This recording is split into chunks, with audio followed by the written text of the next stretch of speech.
প্রিয় দর্শক, এটিএন বাংলার নিয়মিত আইন বিষয়ক আলোচনা অনুষ্ঠান ল অ্যান্ড অর্ডারে আপনাদেরকে স্বাগত জানাচ্ছি। আপনাদের সাথে আছি ব্যারিস্টার এইচ.এম. সঞ্জিত সিদ্দিকী। আজকে আমাদের আলোচনার বিষয় জামিন। এই বিষয়টি নিয়ে আলোচনার জন্য আমাদের সাথে স্টুডিওতে রয়েছেন বাংলাদেশ সুপ্রিম কোর্টের আইনজীবী সজীব মাহমুদ আলম। অ্যাডভোকেট সজীব, আপনাকে আমাদের অনুষ্ঠানে স্বাগত জানাচ্ছি। Thank you for bring me. প্রিয় দর্শক, ফৌজদারি মামলায় অভিযুক্ত কোনো ব্যক্তিকে সাময়িকভাবে জামিন প্রদান করতে পারেন আদালত, যে পর্যন্ত তার বিরুদ্ধে যে অভিযোগ সেটি প্রমাণিত না হচ্ছে বা যে পর্যন্ত তিনি অভিযোগ থেকে মুক্তি লাভ না করছেন। প্রথমেই অ্যাডভোকেট সজীব, আপনার কাছে জানতে চাচ্ছি যে আমাদের ফৌজদারি কার্যবিধিতে জামিনের যে বিধান রয়েছে সেক্ষেত্রে অপরাধগুলোকে দুটি ভাগ করা হয়েছে, একটি হচ্ছে জামিনযোগ্য আর একটি হচ্ছে জামিন অযোগ্য অপরাধ। এই দুটির মধ্যে যে পার্থক্য রয়েছে সেটি জানতে চাচ্ছি। মূলত আমাদের যে ফৌজদারি কার্যবিধি আছে, ফৌজদারি কার্যবিধির দ্বিতীয় তফসিলে আপনার 5 নম্বর কলামে কোন অপরাধগুলি জামিনযোগ্য কোন অপরাধগুলি জামিন অযোগ্য এই বিষয়ে যেমন মেনশন আছে, আবার আমাদের এই দ্বিতীয় তফসিলেই কোন অপরাধগুলির ক্ষেত্রে উইদাউট অ্যারেস্ট ওয়ারেন্ট আপনার অ্যারেস্ট করা যাবে অথবা গ্রেফতারি পরোয়ানা ছাড়া অ্যারেস্ট করা যাবে না, এই বিষয়গুলি আছে। কম্পাউন্ডেবল, নন কম্পাউন্ডেবল, অর্থাৎ একটা অপরাধের যে বিভিন্ন রকম তার জন্য আইনের যে রেকমেন্ডেশন কিংবা বিভিন্ন রকম যে ফিচার অপরাধের গুরুত্ব বিবেচনায় সেটা কিন্তু আমাদের আইনে বর্ণনা করা আছে, এবং ফৌজদারি কার্যবিধির বাইরেও দেখা গেছে যে বিশেষ কোনো আইন হলে সেই ক্ষেত্রে সেটা জামিনযোগ্য কিংবা জামিন অযোগ্য কিনা সেটা আইনে উল্লেখ করা থাকে। তো এই ক্ষেত্রে আমরা যেটা দেখি যে আসলে সিরিয়াস অফেন্স যেগুলো আছে, যেমন মার্ডার, অ্যাটেম্পট টু মার্ডার, অথবা আপনার মাদক রিলেটেড অপরাধ, অথবা অন্যান্য যে গুরুতর অপরাধ, নারী শিশু নির্যাতন দমন আইনে কিছু বিধান আছে, এগুলি সাধারণত নন বেলেবল হয়, জামিন অযোগ্য।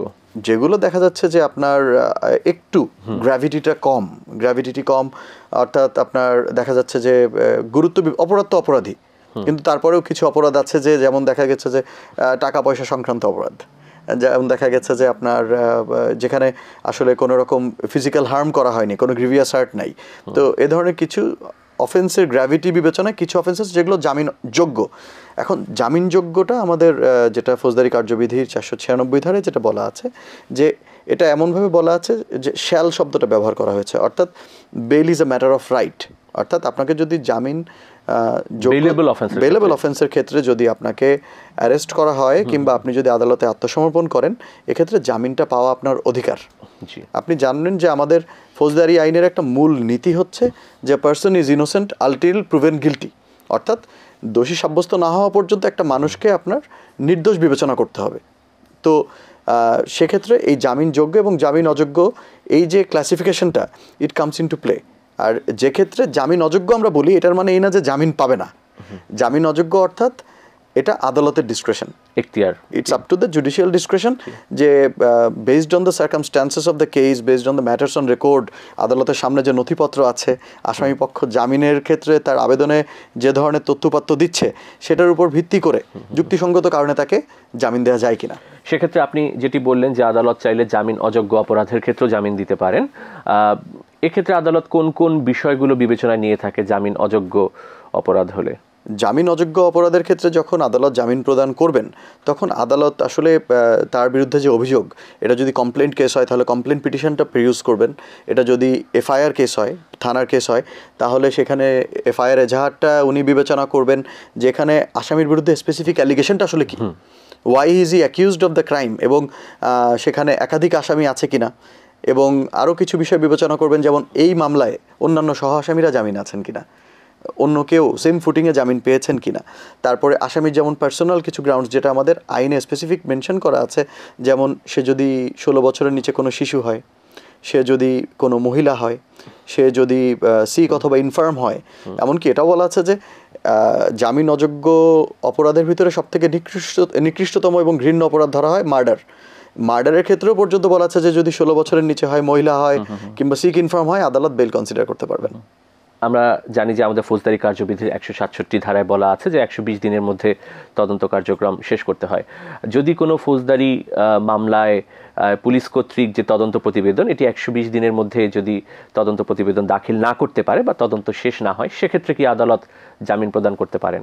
জি, অবশ্যই। যদি নির্ধারিত সময়ের ভিতরে তদন্ত কার্যক্রম শেষ করা সম্ভব না হয়, এমনকি 339C-তেও বলা আছে যে যদি ম্যাজিস্ট্রেট কোর্ট 180 ডেজের ভিতরে ট্রায়াল কনক্লুড করতে না পারে, বিচার যদি শেষ করতে না পারে, আবার দায়রা আদালত যদি 360 ডেজের ভিতরে বিচার কার্য সম্পাদন করতে না পারে, অর্থাৎ আইনে যে প্যারামিটারগুলো সেট করে দেওয়া আছে, এই প্যারামিটারের ভিতরে যদি আদালত কিংবা পুলিশ যদি অপারেট করতে না পারে, এটা বিভিন্ন কারণেই হতে পারে, সেক্ষেত্রে কিন্তু বেল কনসিডার করা যেতে পারে। জামিন পাওয়ার পরে একটি আমরা জানি যে বেইল বন্ড বা জামিননামা দাখিল করতে হয়। জামিননামা বলতে আমরা কি বুঝি আইনে? আসলে জামিনটা কি? জামিনটা হচ্ছে যে আপনার একটা বিচারিক আদালত কিংবা আদালত কর্তৃক একজন ব্যক্তিকে কারো জিম্মায় দেয়া যে সে একটা নির্দিষ্ট সময় এবং নির্দিষ্ট স্থানে, একটা পার্টিকুলার প্লেস, অর্থাৎ particular place being the court, সে এসে হাজিরা দিবে এবং সে বিচারে অংশগ্রহণ করবে, বিচার প্রক্রিয়া অংশগ্রহণ করবে। তো সে এই আসামিকে যার জিম্মায় দিচ্ছেন এবং সেখানে একটা সিওরিটি যে এই যে জামিননামাটা, এটা একটা অ্যামাউন্ট কোর্ট সেট করে দিবেন যে বন্ডটা কত অ্যামাউন্টের হবে। তো এই যে জামিনদার, সে এই জামিননামায় স্বাক্ষর করবেন এবং সে এটা অ্যাসিওর করবেন যে আসামি আদালতে নিয়মিত হাজিরা দিবে, এবং সে যদি দিতে ব্যর্থ হয় তাহলে এই যে অর্থদণ্ড, যে বন্ডটা, এটা উনি বিজ্ঞ আদালতে দাখিল করবেন। জি, এক্ষেত্রে জামিনদার কাদেরকে করা হয় সাধারণত?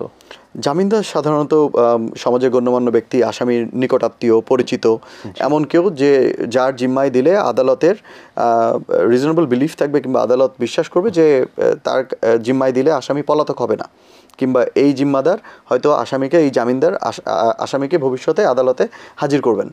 কোনো মামলায় কারো বিরুদ্ধে গ্রেফতারি পরোয়ানা ইস্যু হবার পরপরই কি জামিন নেবার সুযোগ রয়েছে? অবশ্যই। বা মামলা দায়েরের পরপরই কি জামিন নেবার সুযোগ রয়েছে? মামলা দায়েরের পরপরই, গ্রেফতারের পূর্বে, যেটা আমি বলছি।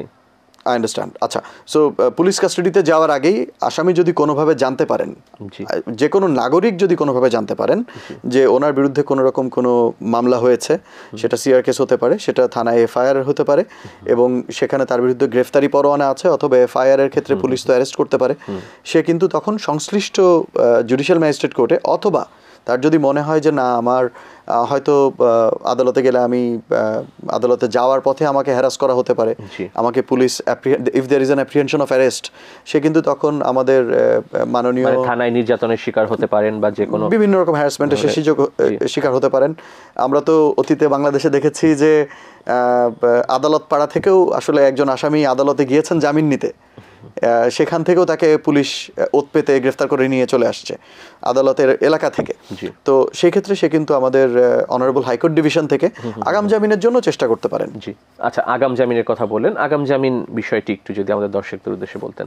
আচ্ছা, আগাম জামিন আমাদের ফৌজদারি কার্যবিধির সেকশন 498-এ মাননীয় হাইকোর্ট বিভাগ এবং সেশনস কোর্টকে এম্পাওয়ার করা আছে যে তাদের কাছে যদি কোনো অ্যাকিউজড আসে এবং সেক্ষেত্রে তারা যদি তাদের কোনো অ্যাপ্রিহেনশন অফ অ্যারেস্ট থাকে, আমি যেটা বললাম যে তাদের হয়তো অবিচার কিংবা রাষ্ট্রীয় বিদ্বেষপূর্ণ আচরণের যদি তারা ভয় পায় যে রাষ্ট্র আমাকে হ্যারাস করতে পারে, রাষ্ট্র আমাকে থানায় নির্যাতন করতে পারে, কিংবা আমাকে অ্যারেস্ট করলে আমি হয়তো ন্যায় বিচার পাবো না, তখন হাইকোর্টে যেয়ে তখন অ্যান্টিসিপেটরি অ্যাপ্লিকেশন করতে পারে, এবং অ্যান্টিসিপেটরি বেলের অ্যাপ্লিকেশন করলে হাইকোর্ট তাকে একটা নির্দিষ্ট সময়ের জন্য, এবং নির্দিষ্ট সময়টি কতটুকু, সেই নির্দিষ্ট সময়টা এটা হাইকোর্ট নির্ধারণ করে দেবেন। তবে আমাদের প্র্যাকটিসে আমরা দেখি এটা 6 থেকে 8 সপ্তাহের বেশি আসলে সাধারণত হয় না।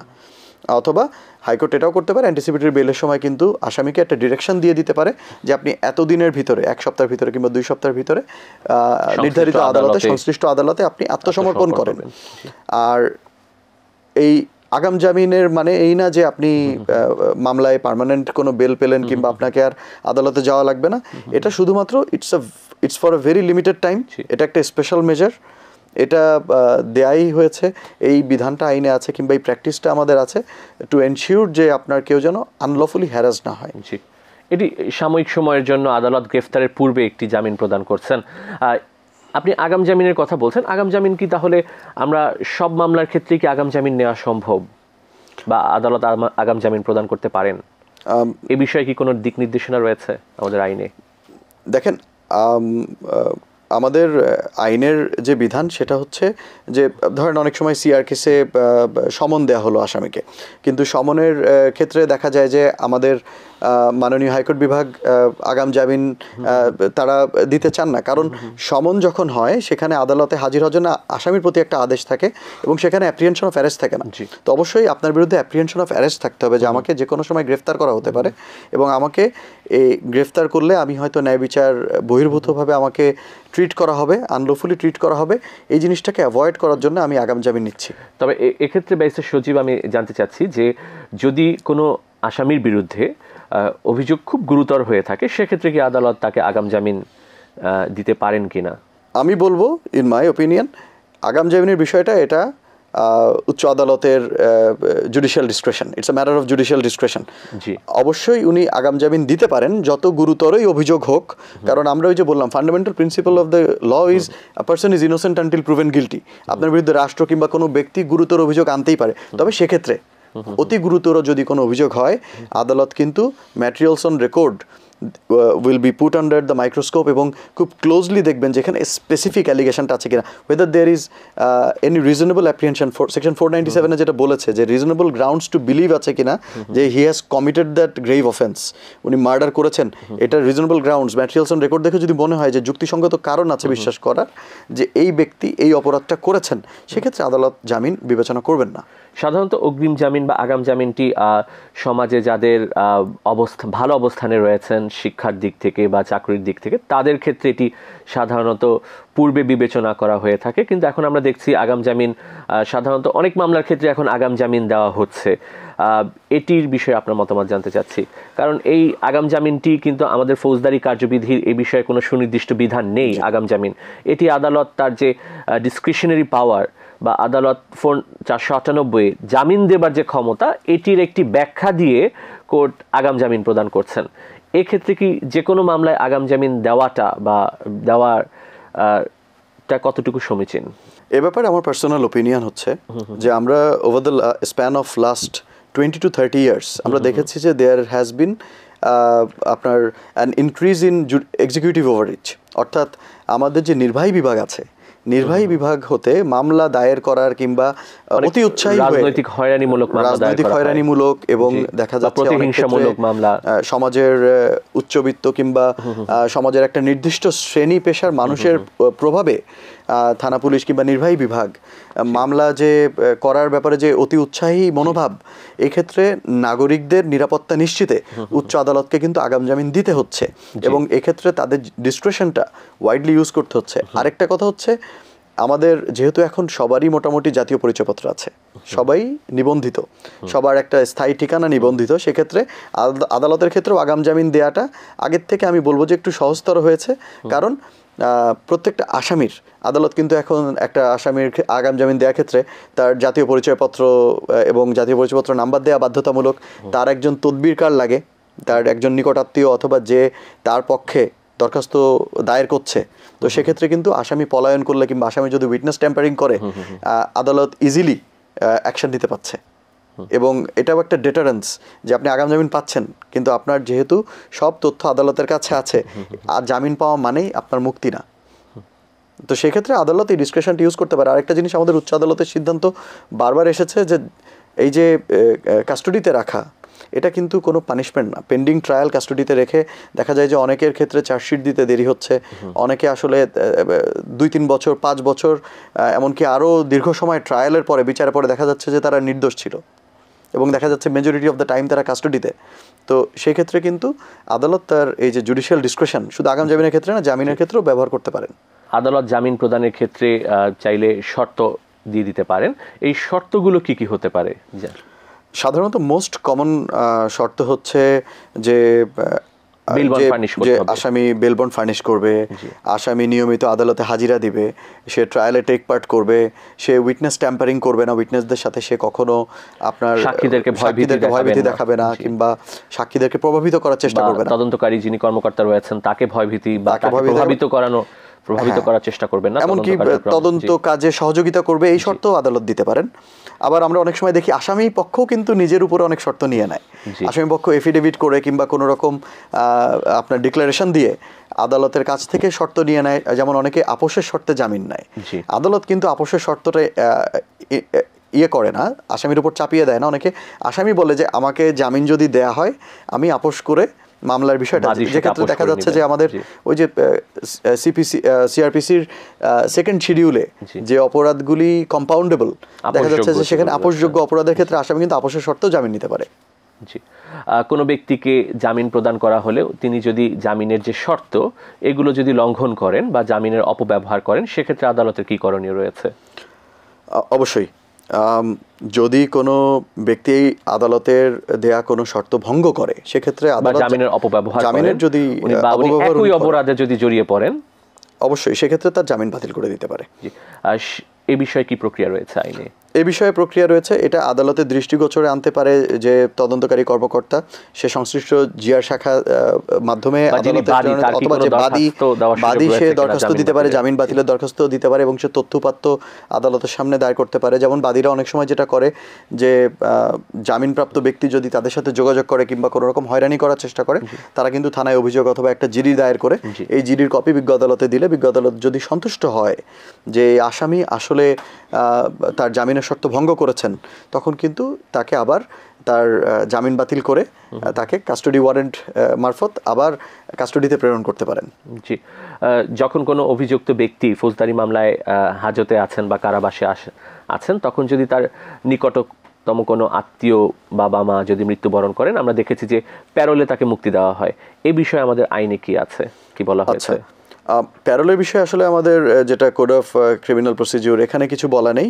তবে স্বরাষ্ট্র মন্ত্রণালয়ের একটা পেরোল পলিসি আছে 2016 সালের, এবং এখানে সর্বোচ্চ 12 ঘন্টা পর্যন্ত অথবা ভিন্ন ক্ষেত্রে যদি রাষ্ট্র মনে করে, সরকার যদি মনে করে যে আরও অধিকতর সময়ের জন্য, সেই সময়ের জন্য একজন ব্যক্তিকে কিছু সুনির্দিষ্ট কারণে, যেমন এই যে বাবা মা মারা গেলে, নিকটাত্মীয় মারা গেলে জানাজা অংশগ্রহণ, দাফন কাফনে অংশগ্রহণের জন্য তার ওই হাজতবাস থেকে তার যে স্থানে যাবে সেটা দূরত্ব এবং নিরাপত্তা বিবেচনায় তাকে 12 ঘন্টা পর্যন্ত পেরোলে মুক্তি প্রদান করতে পারেন।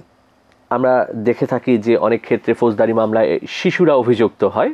সেক্ষেত্রে যদি কোনো ফৌজদারি মামলায় কোনো শিশুকে গ্রেফতার করা হয়, সেক্ষেত্রে জামিনের বিষয়ে আইনে কি বলা হয়েছে? বিশেষ করে আমাদের যে শিশু আইন রয়েছে সেখানে কি বলা হয়েছে? আচ্ছা, আমাদের যে শিশু আইন আছে, আমাদের শিশু আইনের আপনার 2013 সালের যে আইনটা, এই আইনের 29 এবং 52 ধারায় গ্রেফতারকৃত শিশুর ব্যাপারে কার্যপ্রণালী কি হবে এই ব্যাপারে স্পেসিফিক কিছু ডিরেকশন দেওয়া আছে।